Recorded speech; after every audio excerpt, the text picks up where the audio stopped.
आइए आगे बात करते हैं M3 के बारे में। अभी तक हम ये एस्टैब्लिश कर चुके हैं कि एक फिक्स इंटरसेप्ट है और वो 0 नहीं है, और रैंडम इंटरसेप्ट लेने से थोड़ा सा R² बढ़ जाता है, जो कि ICC 1 है, 4% के करीब।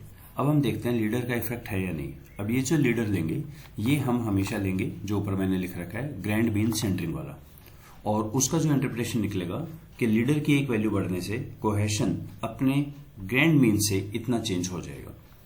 तो रन किया। अच्छा, ये जो आपको ऐसे पूरा इतना लिखने की जरूरत नहीं है। मल्टी लेवल में एक बहुत शानदार चीज है अपडेट। अपडेट में किसको अपडेट करना है? M2 को। क्या था M2? ये वाला था M2। मैं चेंज क्या कर रहा हूं? सिर्फ यही तो चेंज कर रहा हूं कि कोहेशन की जगह 1 की जगह यहां पे डिपेंड्स ऑन लीडर कर रहा हूं। तो मैंने यहां पे लिखा अपडेट, इसको मैं हटा भी सकता हूं यहां से, और मैंने लिखा अपडेट M2 कोहेशन दिस। तो एक बार दोबारा देखें, LME के 3 कंपोनेंट है। फर्स्ट कंपोनेंट है फिक्स वाला, दूसरा रैंडम वाला जो ग्रुप तक है, ये इसी का पार्ट है इकट्ठा, और तीसरा है डाटा। तो मुझे जब भी लिखना है अपडेट में पूरा लिखना है, तो मैंने यहां पे लिखा, इसको मैं काफी यूज करूंगा अपडेट को। अपडेट इजी है काफी, पिछले से ना सिंटैक्स की एरर नहीं रहते। Cohesion depend on leader 3 M3। ANOVA check करें, अनोवा ने कहा सिग्निफिकेंट फर्क है, कम आ रही है, लेकिन नीचे एक वार्निंग आ रही है। इसने कहा कि ये REML आर नॉट मीनिंगफुल। अब यहां एक टेक्निकल पॉइंट है। REML डिफॉल्ट प्रोसीजर है। जब भी आप LME यूज करते हैं तो उसका एस्टिमेटर R क्या होता है? Restricted maximum likelihood. Restricted maximum likelihood. आइए एक बार इसको हम चेक कर लें, LME करके हेल्प पे चलते हैं। जब आप ये रन कर रहे हैं LME linear mix effect model, तो इसके अंदर हमारा जो डिफॉल्ट एस्टिमेटर है, चेक करें जी, कहीं पे गिवन है weight subset method character is REML, ये डिफॉल्ट है इसका। आप ML भी कर सकते हैं, डिफॉल्ट है क्या है? रेस्ट्रिक्टेड। क्यों रेस्ट्रिक्टेड किया? क्योंकि हमारे पास आप ग्रुपिंग्स पे काम कर रहे हैं, अलग अलग ग्रुप्स हैं, तो हम यहाँ इस पे करेंगे। तो कौन सा यूज होगा? यूज तो REML होगा सब कैलकुलेशन के लिए। सिर्फ कंपेरिजन करने के लिए ML यूज करेंगे, सिर्फ कंपैरिजन के लिए। तो मैं क्या करता हूं, मैं क्विकली एक M21 बना देता हूं, अपडेट M2, बस मेथड चेंज कर दिया।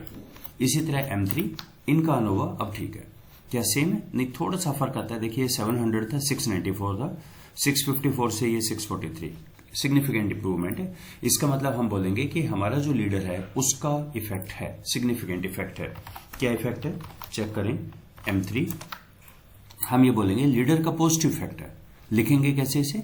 लीडर की एक वैल्यू बढ़ने से, लीडर की एक वैल्यू बढ़ने से जो हमारा वेलबींग है, सॉरी कोहेशन है, वो अपने ऑर्गेनाइजेशन कोहेशन से 0.45 यूनिट्स इंप्रूव हो जाता है।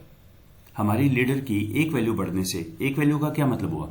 लीडर अपनी एक वैल्यू से बढ़ा तो lead to remember aggregated score, वो उसके मीन से बढ़ गए ना। याद है लीड 3 क्या निकाला था आपने? लीड 3 बाद जो एग्रीगेटेड लीड 2 का स्कोर था, उसमें से सबका मीन घटा दिया था। तो आपने कहा कि जब आप किसकी एक वैल्यू बढ़ाई, तो टेक्निकल आप कह रहे हैं अपने एवरेज से, एग्रीगेट स्कोर के एवरेज से एक वैल्यू ऊपर गए, तो उस वक्त वेलबींग भी आपका इंडिविजुअल लेवल पे ऊपर चला गया। ये मीनिंग निकला इसका, ठीक है, और पॉजिटिव इफेक्ट है। नेक्स्ट हम काम करते हैं, अब हम आ गए हैं सेकंड पे।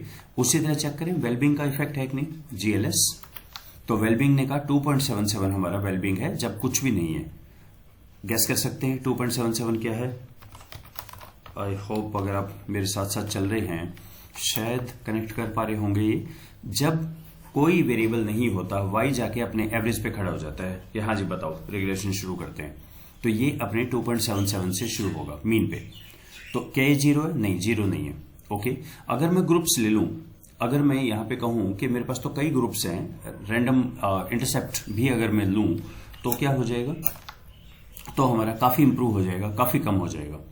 तो इंप्रूव तो हो गया, लेकिन अगर हम यहां पे देखें समरी ऑफ M5, तो ये तो हमारा आ गया इतना, और ये वैल्यू आ गई है रैंडम इफेक्ट की। इनका स्क्वायर करके देख लें एक बारी, आपको समझ आ गया होगा मैं कहां जा रहा हूं। M5, और अगर मैं इस वैल्यू को 357 को डिवाइड करूं, मतलब आपको मैनुअली नहीं करना है, पर सिर्फ एक बार समझने के लिए कि ऐसे भी कोई रॉकेट साइंस नहीं है कि आपको समझ ही नहीं आ सकता। सिंपल सी बात यह है, एक्सप्लेन्ड डिवाइडेड बाय टोटल। इसी बात को कितनी ही तरह से आप बोल दें, 433, और इसी का अगर आप मल्टी निकालते हैं तो 43372 ये आ जाता है हमारा। एग्जैक्टली आ रहा है ना इससे। तो ये आईसीसी हमारा कहलाता है, वेर कोर से निकालता है। मीनिंग क्या हुआ इस बात का? मीनिंग हुआ कि वेलबींग का आपने सिर्फ फिक्स वो लिया इंटरसेप्ट, फिर अपने का रैंडम है, रैंडम इंटरसेप्ट भी ले लोगे, अभी आईडीवी तो आया ही नहीं है, सिर्फ रैंडम इंटरसेप्ट लेने से 4.3% वेरिएशन एक्सप्लेन हो जाती है। फिर तो लेना चाहिए, यस करना चाहिए, बिल्कुल सही है। आगे वेलबींग के अंदर अब हम इंट्रोड्यूस करते हैं अपने कोहेशन को, और कोहेशन का अब के बाद हमेशा CW लेंगे, हमेशा CW लेंगे। Wellbeing depends on cohesion. और चेक करें अनोवा, ये फिर वही कह रहा है कि थोड़ा सा कंपैरिजन में इश्यू, कोई बात नहीं, इसको मैंने मेथड M5 पे कर दिया। सिग्निफिकेंट इंप्रूवमेंट है 19 से 18,900, बिल्कुल ठीक है, यानी कोहेशन का इफेक्ट है हमारे पास। तो हम कहां तक आ गए हैं? हमने कहा कि हमारे पास जो वेलबींग है वो इंटरसेप्ट है 0 नहीं है, वो 2.77 या समथिंग है, और 2 पॉइंट कहां गया हमारा 2.77 है, और उसमें एक वैल्यू भी नहीं है, 99 ग्रुप्स की वो वैल्यू भी अलग अलग है, ये भी एस्टेब्लिश हो गया। फिर हमने कहा कोहेशन का इफेक्ट भी पड़ता है, कोहेशन का इफेक्ट भी है, सिग्निफिकेंटली इंप्रूव कर रहा है, ठीक है। तो क्या कोहेशन के साथ लीडर का भी इफेक्ट पड़ता है? ओके, चेक करें यहां पे। तो एक मिनट, मैंने 6 से क्यों कंपेयर किया है? यहां पे मैंने किया कोहेशन का, और कोहेशन का ये रह गया। और चेक करें क्या हमने कोहेशन का रैंडम स्लोप भी तो लिया होगा।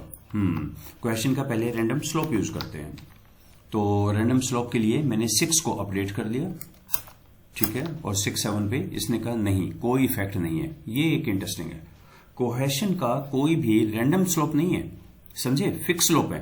कई सारे हैं पर जो सबकी पैरेलल लाइन चलेंगी, सबकी एग्जैक्टली पैरेलल लाइन चलेगी। तो मैं इसको एक बार आपको डायग्राम से बताता हूं हम कहां पर हैं। सो देखिए मैं यहां पहुंच गया हूं।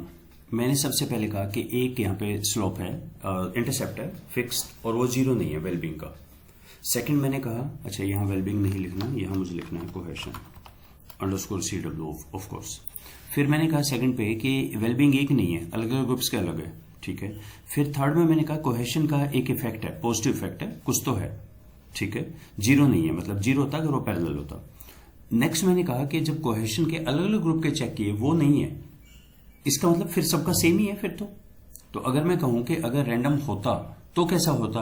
रैंडम का मतलब है किसी का कुछ भी हो सकता है, फिर तो वो ऐसा भी हो सकता था कि यहां से लेके एक हमारा ऐसा भी है, एक हमारा ऐसा भी है, यहां से कि एक और ले हमारा ऐसा भी है, इसका नाम था रैंडम स्लोप। कोई स्लोप कैसा भी हो सकता है, लेकिन अभी के लिए अगर हम देखें तो हमारा ये आया कि नहीं ऐसा नहीं है, हमारा जो इफेक्ट है वो रैंडम स्लोप्स नहीं है, यहाँ पे नहीं है, तो फिर सबके सेम ही है, सबके फिक्स है, स्टार्टिंग पॉइंट अलग अलग है। उसके बाद जैसे कोहेशन बढ़ेगा, हाँ अब इसका इंटरप्रिटेशन कैसे करेंगे हम? कोहेशन अंडरस्कोर CW है ना, इसका मतलब हुआ जब कोहेशन की एक यूनिट बढ़ाएंगे, टेक्निकली आप क्या कह रहे हैं, जब कोहेशन अपने अपने ग्रुप पे, सारे अपने अपने ग्रुप पे खड़े हो जाओगे 99, जब तुम्हारी अपने ग्रुप से एक बढ़ेगी, ओवरऑल छोड़ दो, अपने अपने ग्रुप में तुम एक यूनिट बढ़ाओगे तो सबका वेलबींग बढ़ेगा। ये समझ आया आपको? क्योंकि देखो इसको समझें एक बारी, मान लीजिए मेरे पास बहुत सारे स्पोर्ट्स के पर्सन हैं, कोई 6 फुट के हैं, कोई 7 फुट के हैं, कोई 5 फुट के भी हैं। अभी मैं ग्रुप की बात कर रहा हूं, अपने अपने ग्रुप में देखो, अपने अपने ग्रुप में अगर तुम ऐसा करते हो, तुम्हारी हाइट बढ़ती है तो तुम्हारी स्पोर्ट्स की एफिशिएंसी बास्केटबॉल की ऐसी बढ़ जाती है, ये मैं बात कर रहा हूं। इसका मतलब जो 5 फुट वाले जिनकी एवरेज हाइट 5 फुट है उनमें भी इंप्रूवमेंट होगा, लेकिन वो शायद उतना ना हो जितना जो 7 फुट वाले हैं उनमें होगा। ये समझ आ रहे हैं? सारे ग्रुप्स अलग अलग हैं 99। मैं क्या कह रहा हूं, अपने अपने ग्रुप के मीन से देखो भाई तुम, जब तुम्हारा कोहेशन ज्यादा होगा हर एक का वेलबींग ज्यादा होगा, ये बात मैं बोल रहा हूं। तो इसीलिए मैंने छठे पे काम किया। अब 7वें के अंदर मैं क्या कर रहा हूं, 7वां तो हो गया, 8वें में मैं रैंडम वाला नहीं लूंगा क्योंकि तो आया नहीं, तो मैं छठे में ही इंप्रूवमेंट करूंगा। यहां पे ये 8वां मैंने लिख ही दिया दोबारा, कोहेशन दिस, और इसको मैं चेक 6 से करूंगा। 6 से क्यों करूंगा? क्योंकि 7 में मैंने कोहेशन का रैंडम स्लोप चेक किया जो कि आया नहीं। 6 में क्या चेक किया था? 6 में मैंने चेक किया था यहां पे सिर्फ उसका कोहेशन पे, और अब 8 में मैं करूंगा कोहेशन प्लस लीडरशिप का 3, और अनोवा 6 से रन किया। ऑब्वियसली वो आप कर ही लेंगे कि हाँ जी ये इफेक्ट आया है हमारा। ठीक है, तो इसका मतलब कम हो रहा है ना, हाँ कम हो रहा है, तो इसका मतलब लीडर का भी इफेक्ट है, कोहेशन का भी इफेक्ट है, पॉजिटिव इफेक्ट है। इंटरसेप्ट सबके अलग अलग हैं, स्लोप इनका सेम है कोहेशन का। लीडर का हम देखेंगे नहीं क्योंकि वो तो लेवल 2 पे है। फाइनली एक चीज रह गई, मीडिएशन का कैसे करेंगे। मीडिएशन का हम ऐसे करेंगे, देखिए या मीडिएशन हम नेक्स्ट में ही करते हैं। Okay, so let's stop here, thank you.